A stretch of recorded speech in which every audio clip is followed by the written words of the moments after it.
राष्ट्र कैसे बनता है। मनुष्यों के जो है समूह को समाज कहा जाता है, और कई घर मिलते हैं जब जाकर के गांव बनता है। कई गांवों से जो है वो एक ब्लॉक बनता है, कई ब्लॉक से एक तहसील बनती है, तहसील से कई तहसीलों से एक जिला बनता है, कई जिलों से जो एक डिविजनल हेडक्वार्टर बनता है, और डिविजनल हेडक्वार्टर से जो है एक प्रांत बनता है, कई प्रांतों के मिलने से राष्ट्र बनता है। इस तरीके की ये पूरा एक डिस्ट्रीब्यूशन है, और वो एक के बाद एक जो है संचालित होते रहते हैं। तो ये राष्ट्र जो है अपने आप में जो एक अच्छी तरह से एक पूरी व्यवस्था रूप के अंदर जो विभाजित किया गया है। अब राष्ट्र प्रेम का क्या अर्थ होता है कि राष्ट्र के प्रति हमारी कितनी भक्ति है। राष्ट्र का अर्थ होता है हमारे जो राष्ट्र में जो लोग रहते हैं उनके प्रति हमारे मन के अंदर कितनी सम्मान की भावना है, उनका सहयोग कितने करने की भावना है, और उनके साथ में शांतिपूर्ण सह अस्तित्व से रहने की हमारी कितनी भावना है, वह देश प्रेम कहलाता है। देखिए, देश हमें पहचान देता है।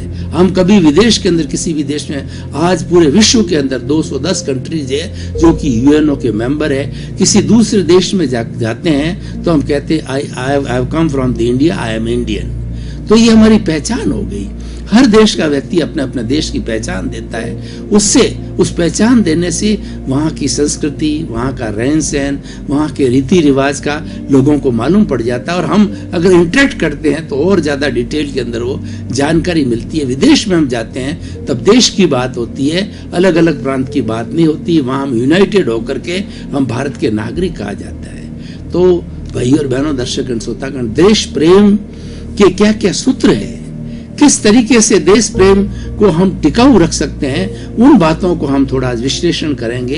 देश प्रेम को स्थायी रूप से देख करने के लिए हमें जो है वो हमारे जितने भी भारतीय नागरिक हैं उनके प्रति सम्मान की भावना होनी चाहिए। हमारे देश के अंदर बच्चे रहते हैं, युवा रहते हैं, महिलाएं रहती है, बुजुर्ग रहते हैं, सबके प्रति सम्मान की भावना होनी चाहिए। छोटों के प्रति वात्सल्य की भावना होनी चाहिए, बड़ों के प्रति रेस्पेक्ट की भावना होनी चाहिए, सम्मान की भाव होता है। जब ये गिव एंड टेक होता है तब संतुलन होता है और एक अच्छा राष्ट्र बनता है।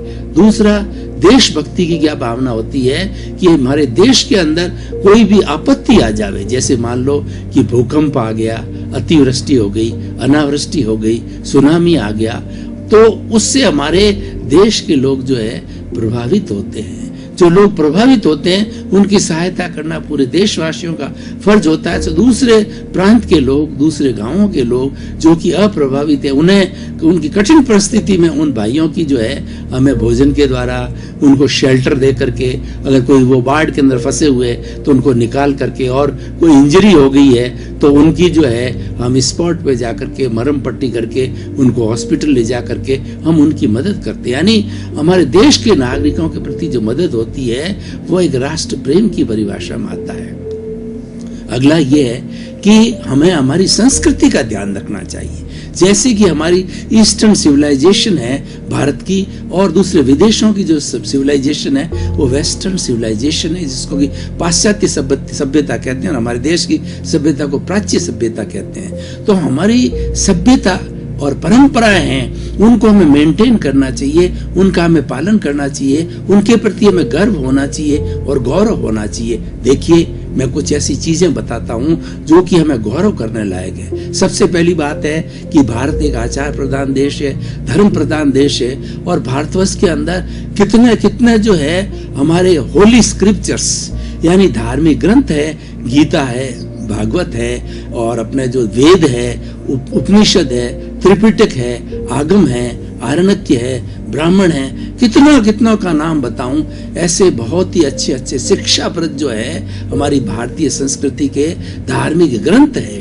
उन ग्रंथों के प्रति हमारा आदर का भाव होना चाहिए, हमारी रुचि रहनी चाहिए। अगर हम पढ़े लिखे हैं उनका पठन करना चाहिए, और उनका पठन करके हमारे समाज के लोगों को, अगर आप जो अच्छे डिबेटर हो तो समाज के लोगों को हमारी भारतीय संस्कृति के बारे में बताना चाहिए। हमारे जो भारतीय संस्कृति की मेरिट्स है, जो अच्छाई है, विशेषता है, अन्य लोगों के सामने रखी जानी चाहिए, ताकि कि लोगों को मालूम पड़े, वो गर्व कर सके और गौरव कर सके। देखिए, हमारे भारतवर्ष में सबसे बड़ी जो सुंदर व्यवस्था एक फैमिली सिस्टम है, जॉइंट फैमिली सिस्टम है।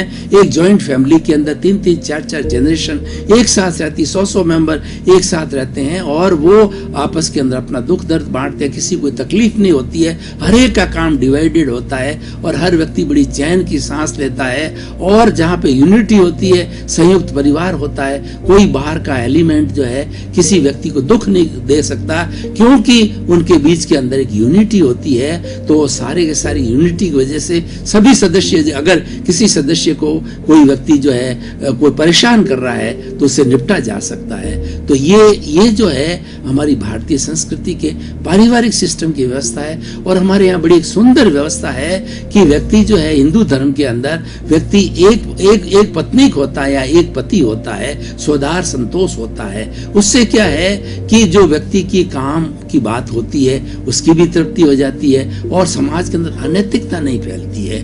क्यों कि जो व्यक्ति शादीशुदा होता है भारतीय संस्कृति के अनुसार, अगर छोटी है तो बेटी के बराबर और बराबर उम्र की है तो बहन के बराबर, अपने से बड़ी है वो माता के बराबर और जो बुजुर्ग है वो दादी और नानी के रूप में होती है। तो इस तरीके से जो है हम एक दूसरे के प्रति जो पारिवारिक रूप से सम्मान करते हैं। और शादी जब होती है तो जिस घर से जो स्त्री लड़की आती है, लड़का होता, दोनों का मल्टीप्लिकेशन होता है और वो जैसे वो उसके ससुराल वाले इसके ससुराल वाले सगे संबंधी हो जाते हैं, एक दूसरे से मिलते हैं, एक दूसरे के कठिन समय के अंदर, कठिन दौर के अंदर उसकी मदद करते हैं। ये हमारे देश की बहुत बड़ी विशेषता है। इस फैमिली सिस्टम को जो है हमें पूरा अच्छी तरह से निभाना चाहिए, क्योंकि हमारी संस्कृति का एक बड़ा घटक है।